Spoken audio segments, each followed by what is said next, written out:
Hello, audience. This your boy dcironman2k. I apologize for not bringing my pie trod so I could do this video. But before I begin, just want to say welcome to social content, the only social media platform that covers everything from science to video games. And I do mean video games. If you're a gamer, you know this year is cross-gen play. So whether you're a PC player, Switch, PS5, or Xbox Live, all you gotta do is type in dcironman2k and game of your choice, and we can get down to business. Now, having that being said, welcome to the show. If you like the social content that I'm dropping, please give a like or subscribe to my channel. Both are free to do so. This helps the would-be YouTube gods finally give me a chance to get paid for my contributions. This ain't all about me. This is about giving back. So, without further ado, let's begin with my G-Fest review. As you see here, I have 5 things that I bought at G-Fest. I'm going to briefly talk about the 5th item. That's going to my god brother, Jasper. You see the nice Ultraman, 7 inches, I believe, 7.5 inches. It's fully articulated. It also has, he has a sword, like a lightning effect, interchangeable hands. Only gripe I would probably say about this would have been nice he had interchangeable head, maybe some other weapon pieces. But for $75, it's not a bad item. Gonna get into my favorite, the Rick Boy edition. The 1964, if I can get him situated, the 1964 King Ghidorah. That is the proper pronunciation, not King Ghidorah.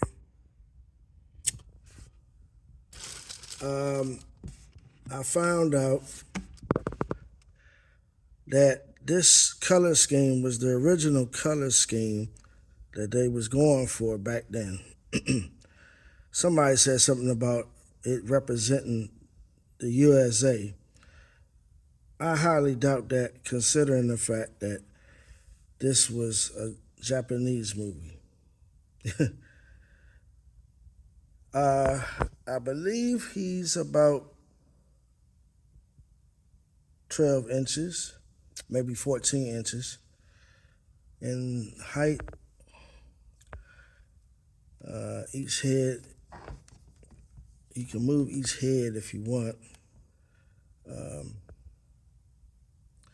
Would have been nice if the heads could go up and down, but it's okay. I like the paint scheme. I like the scales and the spikes.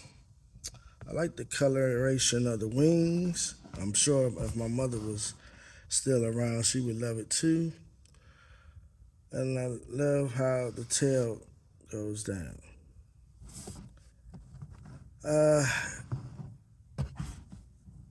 If you're into Godzilla or kaiju action figures as much as I am, this will set you back at $550.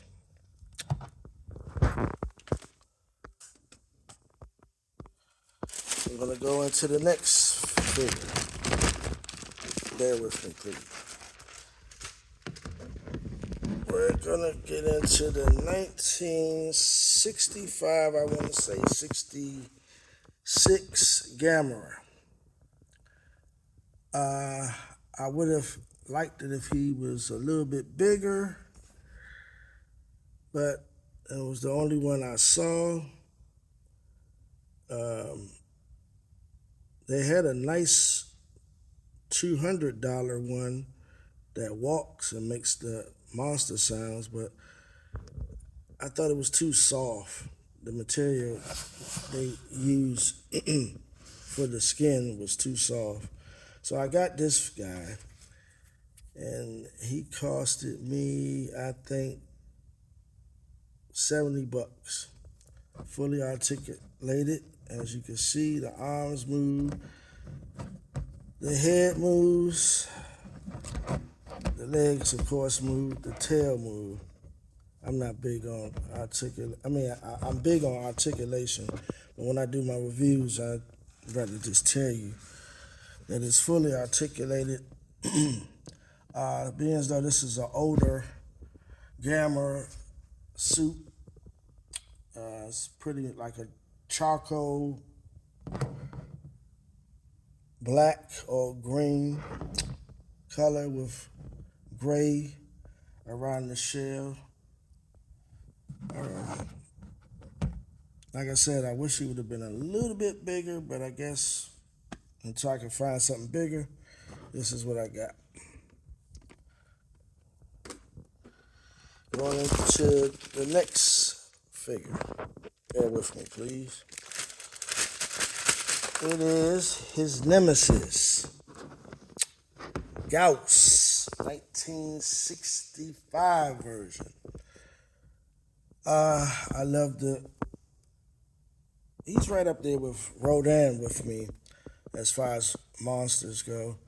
I like hell, back then I thought they did a great job when it came to creating different monsters. I like the way the head's shaped. And it goes into the nose part. I like how the mouth is open. It's mean looking eyes. You got the little redness on the top of the head. I like the wings. Could have been a little bit bigger probably. But it's like a batish type thing. But it's a bird. It's a prehistoric bird. Some people try to say that Gamera was a bootleg version of Godzilla. With some of the monsters, I disagree. They just happen to be close in proximity. I like the claws. I like the color scheme, period. Like a darkest brown with like a dusty orange color. And show you the back. It's very aerodynamic, if you want to say the least. Moving on to the last figure that I had bought. I had planned on buying two more, but they cost a lot. Mothra in her lava form. It's the 2004 version. It's not too much with Mothra. I love the color scheme. The textures are light brown and done like a charcoal brown or maybe chocolate. I like the snout. I was looking for the one where the snout opens up and closes, but for whatever reason I wasn't able to get that. I love her pretty blue eyes. My mother would have loved this. She's not a big fan of guys that are like I am, but she would have loved it just because blue is her favorite color. And working down, I believe this is it could be about a 9 to 12 inch figure. And down to the tail. And then we're going to go up under Sorry Mothra. Just want to show the audience your gorgeousness. Um, Now, I kind of questioned the art that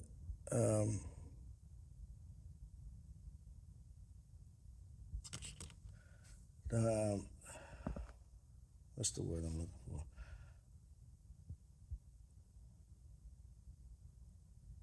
The intent. The word I'm looking for is well, I was questioning the realness of it, the authenticity. Authenticity. I'm getting tongue tied, but the realness of was it bootleg or real? Um, Can't believe I couldn't say what I was trying to say, but most times, if you're a collector, if they don't have this or don't have a Toho sign stamped on the figure, you got the bootleg. Without a doubt, you got the bootleg. I'm looking for to see if it had this stamp on it. It's kind of weird it doesn't, but okay, whatever. You got the. They wouldn't have put the tag on it if it wasn't. So, as far as I'm concerned, I know y'all wondering why I'm still looking at this figure so much.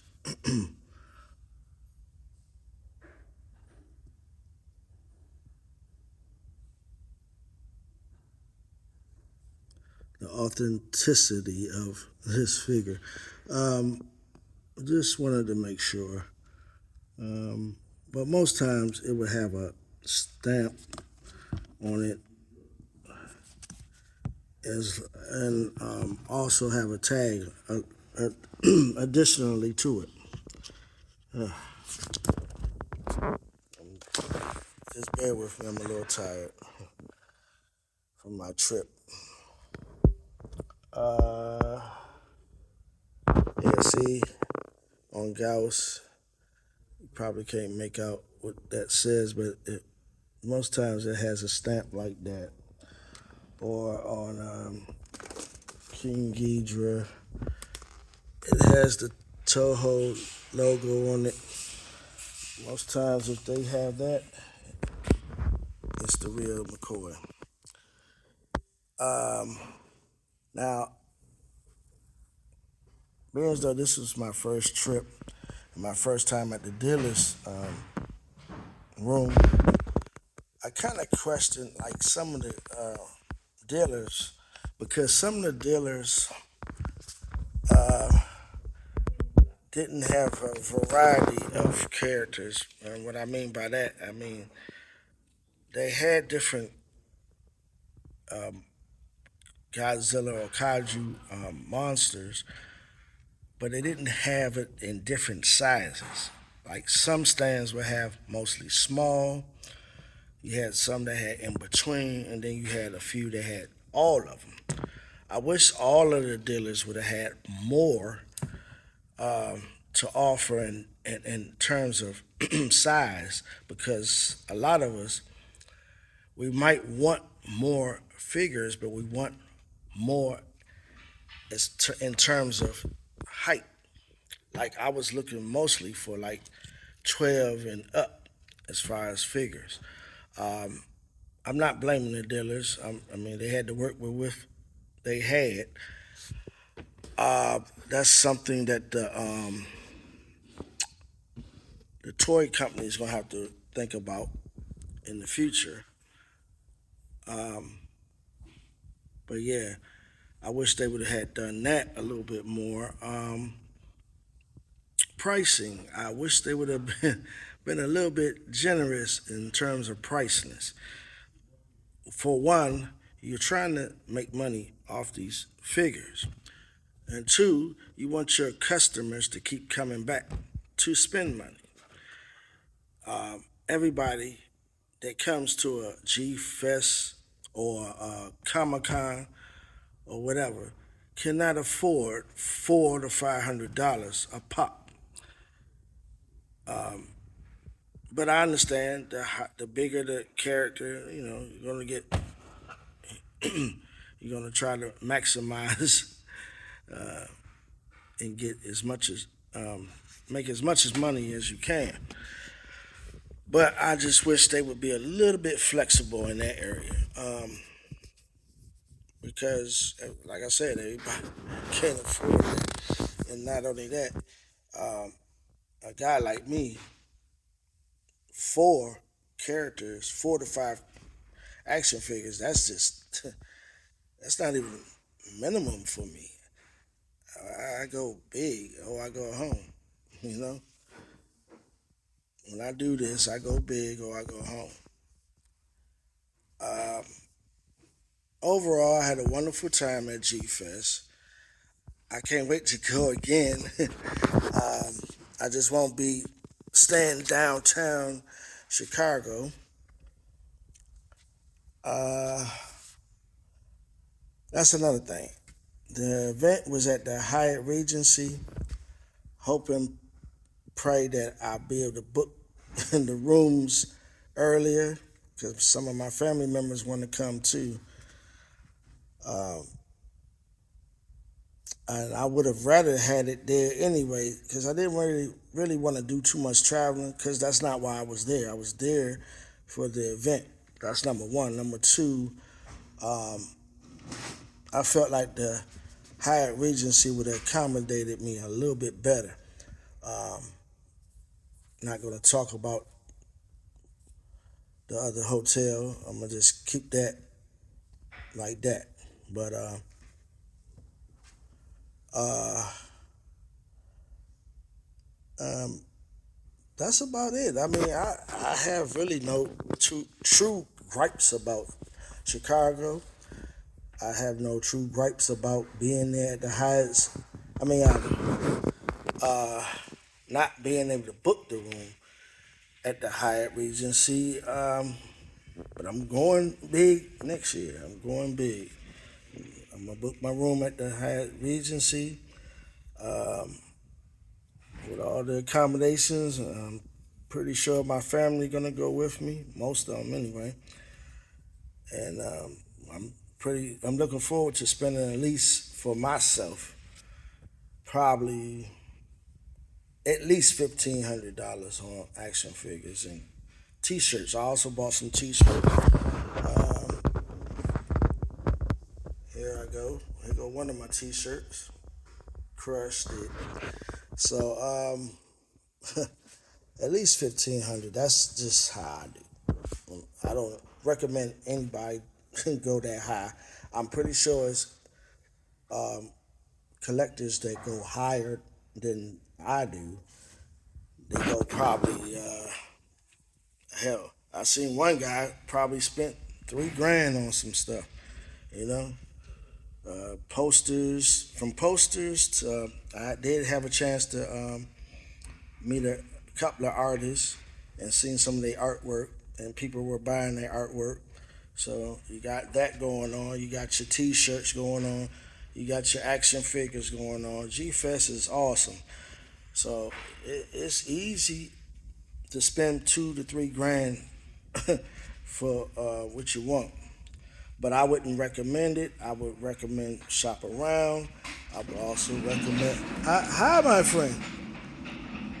I would also recommend doing your research because some dealers might try to get out on you on the prices. You might could get some of the stuff online. So with that being said, it's your boy DC Ironman 2K, and I'm out.